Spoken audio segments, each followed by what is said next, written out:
Eh, Anissa melihat keluar jendela melirik sekitar luar. Kok berhenti di sini? Kan gedung rumah sakitnya di sana. Ayolah, gitu aja ngambek. Aku lagi malas jalan kaki, Egi. Rajukan Anissa menggoyangkan lengan lelaki itu. Yang memang bangunan rumah sakit tempat dinas dia hanya tinggal beberapa ratus meter lagi jika berjalan kaki. Namun tiba-tiba secara cepat Egi melepaskan seatbelt yang melingkari tubuhnya. Kemudian dia menyingkirkan paper bag yang berada di dashboard tengah ke dashboard depan. Lalu perlahan dia mencondongkan tubuh mendekati Anissa. Kamu kenapa? Waspada Anissa merasa takut akan sikap mendadak dan tatapan intens si Egi. Hingga refleks dia memundurkan badan sampai punggungnya sudah mentok di senderan kursi. Egi, kamu mau apa? Tergagap Anissa lagi saat jarak lelaki itu semakin dekat. Lalu secara tiba-tiba kursi yang diduduki Anissa telah berganti posisi menjadi tiduran, membuat jantung gadis itu semakin berdegup cepat. Seiring perasaan panas menjalar di sekujur tubuh menciptakan wajahnya merah padam. Dia mau apa sih? Oh Tuhan, bocah ini selalu penuh kejutan akan sikapnya, batin Anissa. Tanpa mau memberi kesempatan untuk gadis itu bergerak, sengaja Egi memerangkap tubuh Anissa. Egi, jangan macam-macam ya. Waspada Anissa menyilangkan lengan di dada. Namun perasaan Egi yang sudah dipenuhi oleh iri serta api cemburu, dia sudah tak mendengarkan lagi ucapan gadis di hadapan. Dia meraih dagu Anissa dan mendekatkan ke arah wajahnya sampai jarak wajah mereka sangat dekat. Egi, kamu... Ucapan Anissa tercekat di tenggorokan saat jemari Egi mengusap lembut bibir lembab merahnya Anissa dengan ibu jari. Aku ingin mencicipi ini. Apa kau merelakannya, Anissa? Pertanyaan tersebut sontak membuat kedua mata Anissa membulat, mengerjap cepat beberapa kali saking terkejutnya dengan apa yang dikatakan lelaki di hadapannya itu. Apa-apaan ini? Dia ngomong apa tadi? Teriakan Anissa dalam hati. Melihat respon sang istri yang hanya terdiam melongo dengan bibir sedikit terbuka, seringaian tipis dan senang terulas di bibir Egi, lalu tanpa mau menunggu jawaban persetujuan lagi, dia memiringkan kepala mendekatkan bibirnya sampai napas mereka saling bertemu. Dan cuk, akhirnya dia melabuhkan bibirnya ke bibir yang sudah lama menggoda imannya itu. Anissa dibuat terpaku membeku dengan kedua mata terbelalak melotot terkejut. Apa ini? Dia benar-benar melakukannya? Oh tidak, please kissku, batin Anissa berteriak seiring memejamkan mata rapat-rapat saat ciuman itu semakin dalam. Cukup lama Egi menjelajahi dan mencecap madu dari bibir Anissa sampai akhirnya dia melepaskan pagutan saat gadis itu akan kehabisan napas. Anissa menghirup udara sebanyak mungkin untuk mengisi paru-parunya yang hampir kosong. Egi malah tersenyum puas melihat wajah gadis itu yang sudah sangat merah padam. Dia memegang puncuk dagu Anissa dengan kedua jemarinya lalu mengarahkan ke arahnya. Jangan kau tebar pesona lagi dengan senyuman ke lelaki yang menyapamu. Jika kau tetap seperti itu, kau akan mengalami hal ini. Bukan di dalam mobil lagi, tapi tepat di hadapan lelaki yang kau beri senyuman. Ancaman Egi sembari mengusap bibir merah Anissa dengan ibu jarinya. Anissa menggerakkan kepala sehingga pegangan tangan Egi di dagu terlepas. Dia menatap sebal. Kamu, dasar mesum, tak tahu malu, melakukan hal mesum di dalam mobil. Sedetik kemudian dia melihat was-was keluar jendela. Mereka nggak ada yang lihat kan? Egi terkekeh pelan sembari menarik diri dan membenarkan posisi duduknya dengan benar di kursi kemudi. Kau benar-benar pelupa sayang mengenai kaca mobil kita. Lalu dia melajukan kembali mobilnya. Selalu ingat dengan peringatanku, Anissa, sambungnya dengan pandangan fokus ke jalanan. Dengusan Anissa sambil meraih paper bag yang sempat disingkirkan tadi dan mengambil botol minuman dari dalam paper bag tersebut. Akan selalu kuingat supaya kamu tidak bisa lagi berbuat mesum kayak tadi. Balas Anissa lalu menenggak air dalam botol hingga habis setengahnya.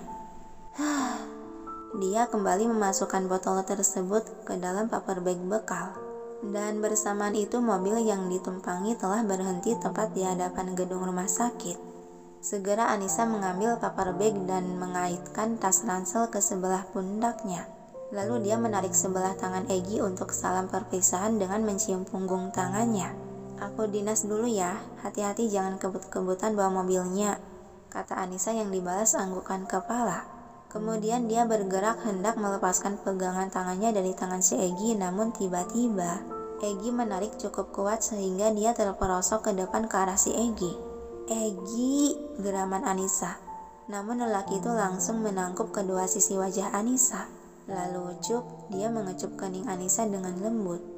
"Mulai ke depannya ini salam perpisahan kita," kata Egy tersenyum hangat dengan tatapan teduh, yang lagi-lagi membuat Anissa tertegun menatap tak berkedip. Lalu seperkian detik kemudian dia tersadar akan posisinya saat itu. Segera Anissa memundurkan kepala dan memalingkan muka. Aku pergi dulu. Assalamualaikum," terbata Anissa saking gugupnya, dan dengan kecepatan kilat dia membuka pintu mobil dan berlari menjauh. "Waalaikumsalam," balas Egy melirik kaca spion mobil yang menampilkan Anissa tengah berlari terbirit, hendak memasuki gerbang rumah sakit. Dia tertawa senang melihat tingkah gadis itu yang menurutnya sangat menggembaskan. Kemudian dia kembali memutar setir mobil melajukannya bergabung dengan kendaraan lain. Anissa tengah berjalan di pelataran rumah sakit hendak menuju pintu masuk gedung, sembari memegang bibir dan mengenang kejadian yang dialaminya tadi di dalam mobil, sampai membuat wajah dia merah padam bagai kepiting rebus. Malu dia menangkup wajah dan menggeleng cepat beberapa kali dengan sedikit menghentakkan kaki ke tanah. "Dasar bocah, kenapa berbuat seperti itu di dalam mobil sih? Sungguh memalukan. Masa ciuman pertamaku di pinggir jalan sih?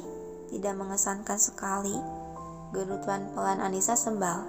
Namun sedetik kemudian tiba-tiba langkah kaki dia terhenti mematung di tempat.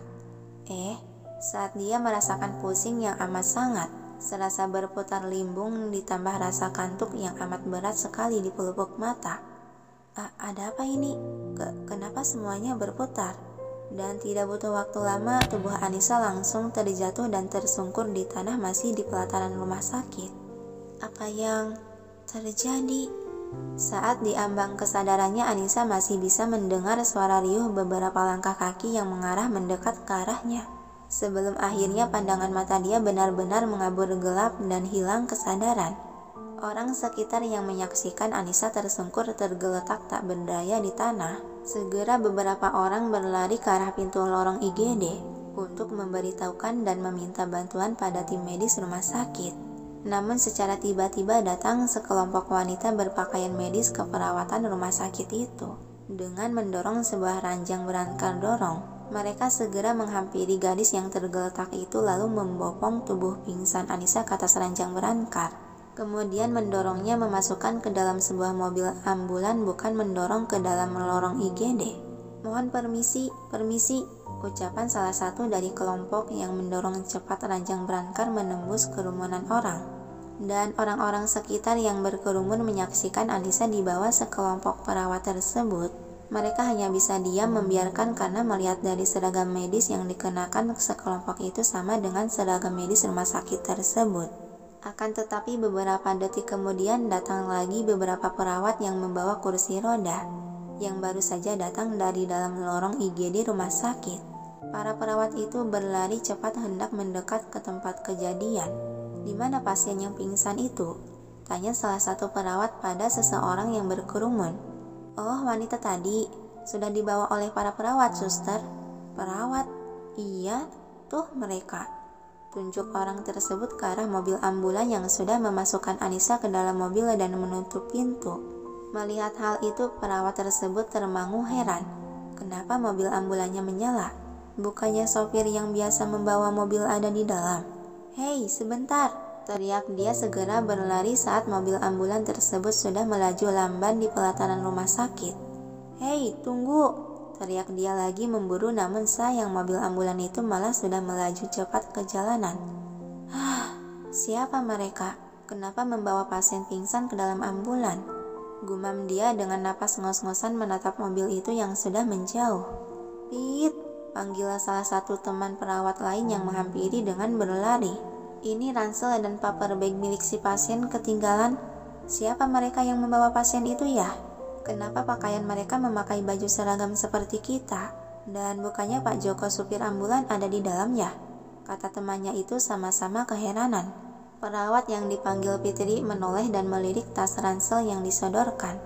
Sebaiknya kita laporkan ke pihak rumah sakit untuk menghubungi keluarga pasien, karena aku merasa curiga dengan perawat-perawat tadi. Dan sialnya aku tidak bisa melihat wajah mereka karena semuanya memakai masker. Iya, ayo Pit.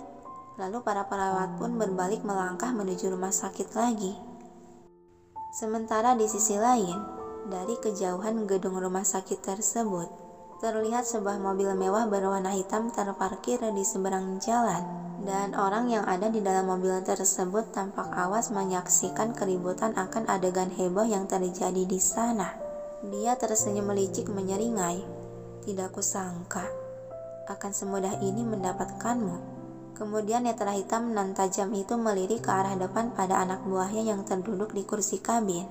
Kau sudah urus pelayan yang ada di rumah mereka? Sudah Tuan Muda, sahut pria itu.